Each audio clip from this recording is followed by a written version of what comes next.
So I'm continuing my reading here, and what I'm doing in this series is read through the entire standard works of the Church of Jesus Christ of Latter-day Saints.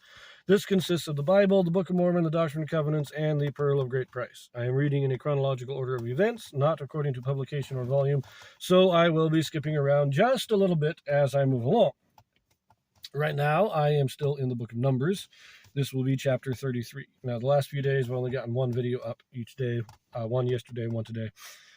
But being Christmas, I thought I could take a short rest. But anyways, I will get back into getting more of them up each day after Christmas.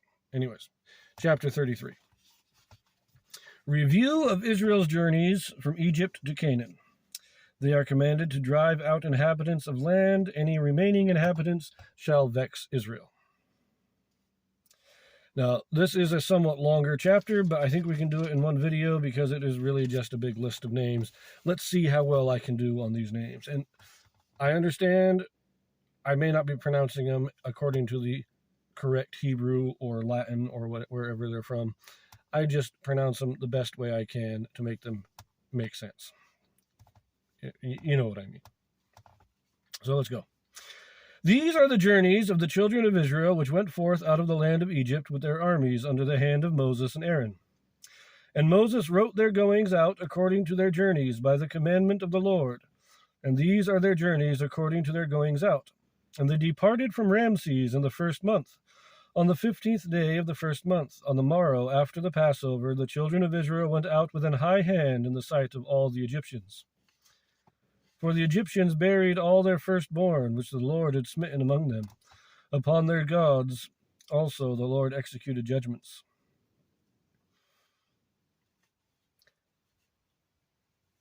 Okay, I want to pause here. I did a video a while ago talking about the idea of each of the 10 plagues of Egypt being directed at a particular Egyptian god to prove God superior to the false gods of Egypt.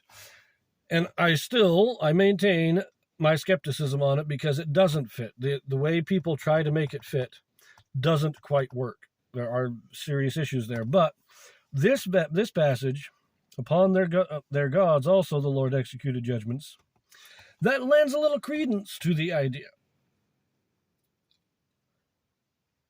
And so maybe each of them is supposed to be directed towards an Egyptian god, and we simply don't have the correct information to identify which god. That might be true. So based on this, at least there is something there to the idea. But I still hold my skepticism on the particular gods that they chose, and this could also just mean a general thing that the god's actions proved all the Egyptian gods' faults. It doesn't necessarily mean that they were directed to specific gods. So, but as I say, it does seem to lend some support to the idea. Anyways, let us continue verse 5. And the children of Israel removed from Ramses and pitched in Succoth. And they departed from Succoth and pitched in Etham, which is in the edge of the wilderness. And they removed from Etham and turned again unto Pi-hahiroth, which is before Baal-zephon, and they pitched before Migdol. And they departed from before Pi-hahiroth and passed through the midst of the sea into the wilderness, and went 3 days' journey in the wilderness of Etham, and pitched in Merah. And they removed from Merah and came unto Elim. And in Elim were 12 fountains of water, and 70 palm trees. And they pitched there. And they removed from Elim and encamped by the Red Sea. And they removed from the Red Sea and encamped in the wilderness of Sin. And they took their journey out of the wilderness of Sin and encamped in Dophkah. And they departed from Dophkah and encamped in Elish. And they removed from Elish and encamped in Rephidim, where was no water for the people to drink. You may recall that story. Anyways, verse 15. And they departed from Rephidim and pitched in the wilderness of Sinai. And they removed from the desert of Sinai and pitched at Kibroth Hattaavah. And they departed from Kibroth Hattaavah and encamped at Hazeroth. And they departed from Hazeroth and pitched in Rithmah. And they departed from Rithmah and pitched in Rimmon Perez. And they departed from Rimmon Perez and pitched in Libnah. And they removed from Libnah and pitched in Rissa. And they journeyed from Rissa and pitched in Kehelatha. And they went from Kehelatha and pitched in Mount Shapher. And they removed from Mount Shapher and encamped in Heradah. And they removed from Heradah and pitched in Machelath. And they removed from Machelath and encamped at Tehath. And they departed from Tehath and pitched at Tara. And they removed from Tara and pitched in Mithka. And they went from Mithka and pitched in Heshmonah. And they departed from Heshmonah and encamped in Moseroth.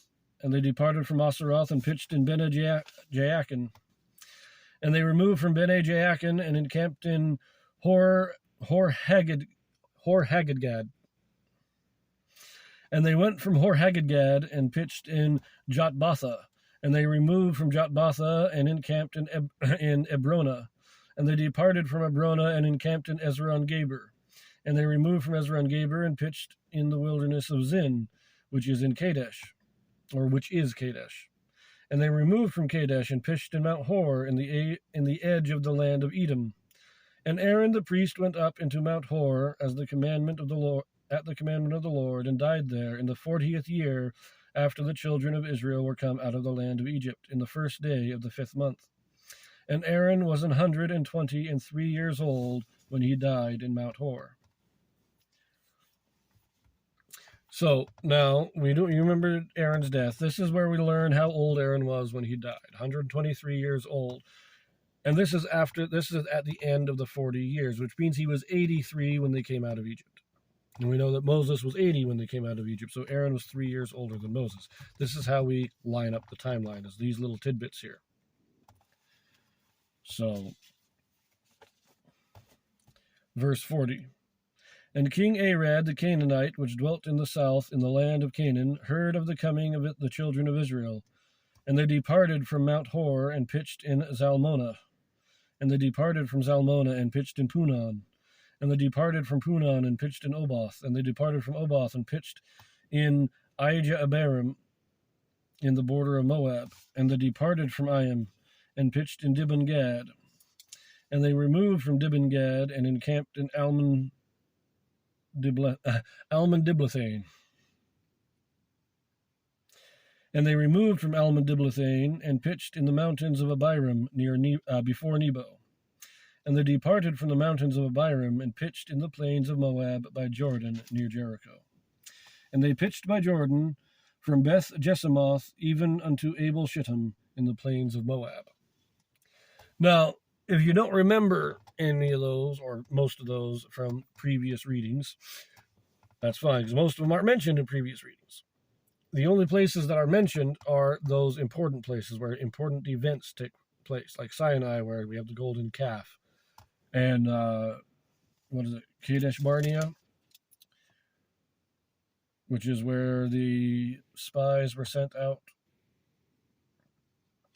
So these are every single place that they stopped, Moses made a record. That's what this is. Remember, whenever the cloud would lift up, they would move. And wherever the clouds settled, that's where they camped. This is every move they made as they were traveling through the wilderness for 40 years.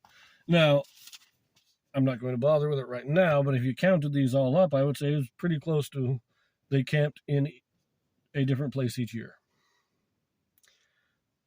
On average, it seems that about they had a different camp each year. They would move on, which would make sense. With all their flocks and herds, they would need to go on to new pastures. They'd graze the one area, and when that area was no longer sustainable, they'd move on to the next and let that area rest and regrow. So that all makes sense. But again, there's a lot of stops there that are not talked about in the more detailed chapters because nothing important was happening.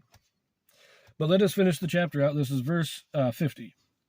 And the Lord spake unto Moses in the plains of Moab by Jordan near Jericho, saying, Speak unto the children of Israel, and say unto them, When ye are passed over Jordan into the land of Canaan, Then ye shall drive out all the inhabitants of the land from before you, and destroy all their pictures, and destroy all their molten images, and quite pluck down all their high places. And ye shall dispossess the inhabitants of the land, and dwell therein. For I have given you the land to possess it. And ye shall divide the land by lot for an inheritance among your families. And to the more ye shall give the more inheritance, and to the fewer ye shall give the less inheritance. Every man's inheritance shall be in the place where his lot falleth. According to the tribes of your fathers ye shall inherit. But if ye will not drive out the inhabitants of the land from before you, then it shall come to pass that those which ye let remain of them shall be pricks in your eyes, and thorns in your sides, and shall vex you in the land wherein ye dwell. Moreover, it shall come to pass that I shall do unto you as I thought to do unto them. So just a couple of things here. Their first commandment, besides just conquering the land, is annihilate all the idol worship. When it says pictures, the alternate Hebrew in the footnotes says stone images. Then you have molten images, which are metal. You have the groves, which would be the groves and high places are the actual locations where the altars were set up. Destroy it all. Annihilate it. Get rid of all the people. And if you don't get rid of them, they are going to be a problem. Their influence is going to cause problems. And eventually, you're going to have to be driven out. That's why I say, I will do to you what I thought to do to them. That's when you drive them out. This is a prophecy of the later captivities of Israel, Assyria, and Babylonian captivities. The last thing to note, the inheritances. I like this, that they are done by lot. They're not people going out and staking claims and claiming the land. Each family, each tribe is given a certain amount of land based on the size of that tribe. It is done by lot. Each family within the tribe receives an inheritance based on the size of the family by lot. They just get what they get. They don't choose it. They just get what befalls them according to the lots. And when I say by lot, I mean basically you're doing a lottery. That's what it is. Tossing everybody's name in and says, okay, this place here, who gets this place? We pull the name out, and that guy gets that place. And that's how we do it. So, anyways, see you in the next one.